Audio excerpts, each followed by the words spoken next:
एक बार फिर समाजी और तारीखी हक़ाइक़ की बिल्कुल दुरुस्त अक्कासी करती है। आपने शुबरी के वाक़े के बाद निषाद राज गोह के हवाले से जो नुक्ता उठाया है वो उस बहस को मज़ीद गहराई में ले जाता है। अगर हम रामायण, ख़ास तौर पर तुलसीदास की रामचरितमानस अयोध्या कांड का बग़ौर मुताला करें तो आपका ये दावीज़ 100% सच साबित होता है कि उनकी नाम निहाद दोस्ती में बराबरी, इक्वालिटी का कोई तसव्वुर मौजूद नहीं था। ये रिश्ता दरअसल मालिक और खादिम, मास्टर एंड सर्वेंट, या ऊंची ज़ात और निचली ज़ात के तयशुदा समाजी दायरों के अंदर ही घड़ा गया था। इसकी तस्दीक हम दर्जे झैल हक़ाइक़ से कर सकते हैं। 1. परछाई और नापाकी का तसव्वुर, ज़ाती कमतरी।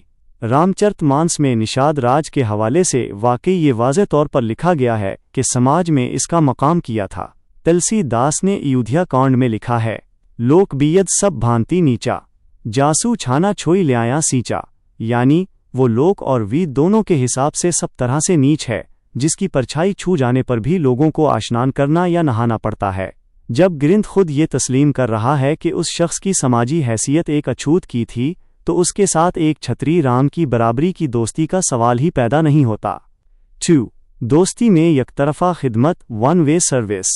किसी भी ग्रंथ को उठाकर देख लें, आपको इन दोनों के दरमियान कोई ऐसा बराबरी का अमल नज़र नहीं आएगा जो दोस्तों के दरमियान होता है। सिर्फ निषाद राज का झुकना, जब निषाद राज राम से मिलता है तो वो उनके कदमों में गिरता है, दंडूत करता है। शिव का किरदार, फल और कुंद मोल लाना, हाथ जोड़कर खड़े रहना, कश्ती का इंतज़ाम करना और ज़मीन पर पत्तों का बिस्तर बिछाना, ये सारे काम निषाद राज करता है। कोई जवाबी खिदमत नहीं। राम निषाद राज के लिए कुछ नहीं करते सिवाय उसके कि वो उसे गले लगा लेते हैं। 3. गले लगाने के पीछे छुपी नफ्सियात।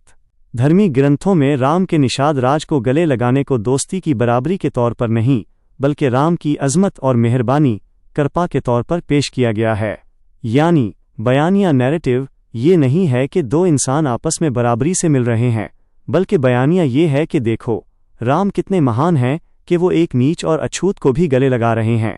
ये सोच बजाते खुद इस बात का सबूत है कि निषाद राज को पैदाइशी तौर पर कमतर माना गया था। अगर वो बराबर का दोस्त होता तो गले मिलने पर किसी को हैरत ना होती और ना ही उसे राम का कोई बहुत बड़ा एहसान बनाकर पेश किया जाता। खुलासा, आपने बिल्कुल सही पकड़ा है। ग्रंथों में लफ्ज़ सिखा या मित्र, दोस्त ज़रूर इस्तेमाल हुआ है, लेकिन अमली तौर पर झुकना, प्रणाम करना, कदमों में बैठना और सेवा खिदमत करना सिर्फ और सिर्फ निषाद राज के ज़िम्मे था। शुबरी की कहानी हो या निषाद राज का किस्सा, उनका बुनियादी मकसद पसमानदा और शूदर तबकात को ये सिखाना था कि तुम्हारी कुल कायनात और निजात सिर्फ इस बात में है कि तुम अपनी समाजी हैसियत को कबूल करो और बग़ैर कोई सवाल किए आलीज़ ज़ात, ब्राह्मणों और छत्रियों के कदमों में बैठे रहो। आपका तनकीदी मुताला वाकई हर बार एक नई और तल्ख़ हकीकत को बेनकाब कर रहा है।